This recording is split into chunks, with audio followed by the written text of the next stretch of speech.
What is going on, you guys? My name is Rage and I am back today with another video for you all. I'm very excited today to talk to you guys about my success in the game so far. Today I want to share with you my thoughts and my 3 main tips in regards to unlocking legendaries. For your guys' reference, in a couple of days here, I'll fully have unlocked 5 total legendaries in less than 7 total months of gameplay, and I just want to share you guys with any tips and advice that may be able to help you guys going forward in your adventures. So, just to show you guys my progress in the game, as you can see here, my total days logged in is 217.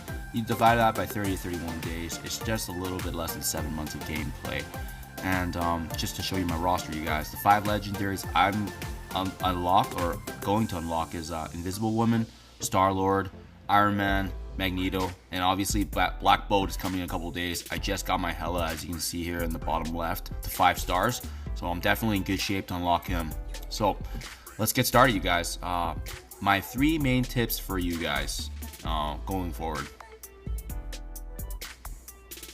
Number 1 tip for you guys: it is very important to plan 2 to 3 months in advance of the legendary that you're looking to farm. And in this case, you guys, thank you again to all of the Reddit posts online where they've created new infographics for Marvel Strike Force and the upcoming legendaries based on changes in the game. As you guys may not have heard, the Magneto event did change because of the Doc Ock legendary coming in September, so that obviously pushed everything back a bit. But that's why it's important to plan accordingly, you guys. At the end of the day, we only have a good estimate of what's to come, but as you can see here, this infographic that's been created by the community really does give us a really good projection of who's coming next, as well as how much time we have to plan in order. So my rule for you guys is always plan 2 to 3 months in advance in terms of the legendary that you're looking to farm.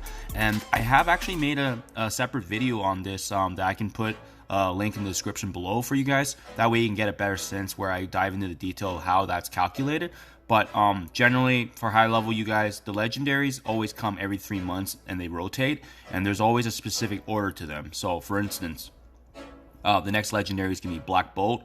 Black Bolt is always followed by then Shuri, and then after Shuri it is going to be Ebony Maw. And as you can see here, there are estimated dates to the right. So always, my tip for you guys is always plan 2 to 3 months in advance, because that's how long it takes potentially to farm characters. Obviously it can be different from player to player if you have more shards for certain characters, but that's my general rule for you guys. That's ultimately what helped me successfully unlock the legendaries over time during those 2 to 3 months. Step number 2 for you guys: you need to be able to focus on 1 to 2 characters per node per legendary. So I'll give you guys an example right now, just because it's realistic. Right now, the next legendary that I'm actually looking to farm right now is Ebony Maw, because for Shuri, Shuri used a lot of the same pieces, the same 5 characters for Invisible Woman, in addition to the symbiote team and the Spider-Verse. So in this case, the next character I'm looking to farm now is Ebony Maw, and let's break it down, you guys.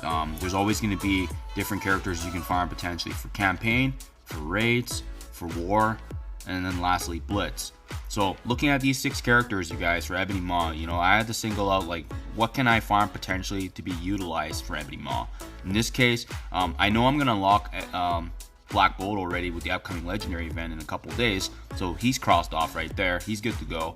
Miss Marvel, I only need about 40-50 shards left of her, so I did the math already. I'm well going to be able to do that, because look, if you guys look at the estimated date here, today is August 8th, estimated time is September 7th. We have just about a month, and I can definitely get 30 to 40 shards in a month. Karnak is also another campaign farmable character, and that's currently who I'm working on right now as well, every day up until Ebony Maw's release again.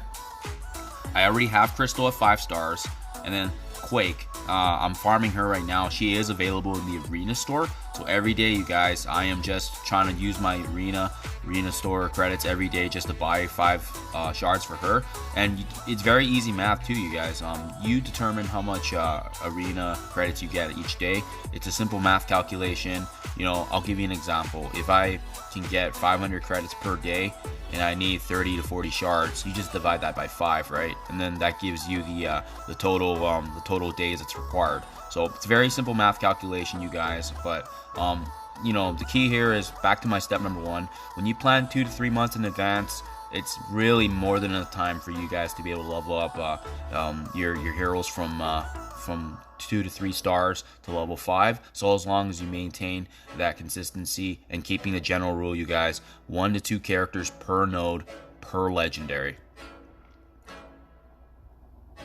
This brings me to number 3, you guys, in terms of the overall farming. You know, I've touched on this in my previous videos, but it's always important, you guys. It's always important to maintain your consistency and to make sure that you're utilizing all resources maximally. So what I mean by that for you guys for reference is that going forward, you know, you can refresh your campaign energy at least a few times per day by using your power cores of 50.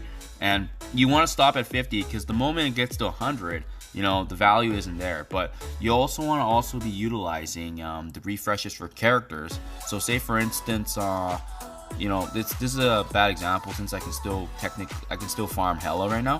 But let's see here. We go to campaigns, villain node 7-6. You know, I can still auto win her for a few more times today. But afterwards, you know, it's going to give you the option to refresh that character node, and you can do that for the cost of 50 cores as well. So, you know, like I said, back to my step number 1 in terms of determining who you guys are needing to farm. You can do the math calculation. If you're shy of the shards, definitely the power cores usage is definitely going to help you guys. And I know a lot of newer to mid-game players do forget sometimes that there is always a double shard event that occurs during the legendary event or now before the legendary event, which gives you the opportunity to double up. So, you know, many players do save power cores for those days as well. I've gotten 20 to 30 shards in a single instance when you use the power cores refresh, you guys. So it's definitely a last minute crunch, but realistically, you're able to get anywhere from 10 to 30 shards, all depending on the RNG. And the best part about that day is that you get actually 2 game days, you know, one for the day it actually occurs, and then it follows through to the next day. My next tip for you guys in terms of that is just making sure, you guys, that, you know, obviously you're consistently farming every day. You know, it's really important that you're utilizing the campaign energy to farm, utilizing the power cores to refresh those character nodes like I just showed you. And additionally, it always depends too on what you need, right? So in this case, if you need a character in the Blitz shards, make sure you're coming to the Blitz shard stores every day. You know, for instance, an example would be Star-Lord. You know, when I was trying to unlock Star-Lord, it was quite easy because you have both Mantis and Gamora here in the Blitz store. So they are in conflict, but the good news is the Blitz store is actually generally the easiest to get these credits. So it's very straightforward. In my opinion, if there was one to focus on, you guys, it would have to be the War Store. Is definitely one of the most difficult because, you know, you obviously generate credits based on how your alliance does, and additionally, you can't always predict if these shards will pop up. So Blitz Store is quite straightforward. The Arena Store is very straightforward as well. You can predict using, you know, obviously how well you did in your arena, and you can see the rewards obviously as well. And Raid Store, you guys, making sure that you're focusing at least 1 to 2 characters in this store if you can. Generally, it's gonna be 1, just because Alliance raids, you know, they only give you out so many raids and so many credits at a time too, right? But maximize that, you guys. Do as many battle as you can in Alliance raids, because each win you get, you do get around, I believe, 60 to 80, depending on the raid difficulty and the raid mode that you're in. But you know, every day you can chip at it, right? So that's how I was able to attain Thor. So, you know, just to reiterate, you guys, number 1, plan 2 to 3 months in advance. Make sure you know which legendary you're gonna farm and which characters you need. Number 2, focus on those characters per node, per legendary, so that way you're building towards that progress. And number 3, maintain your consistency, you guys, because this is definitely very similar to my other videos where I said this game is not a race, it's a marathon, and you guys are working towards the end game and unlocking those legendaries. You know, they provide some of the most powerful and best characters in the game.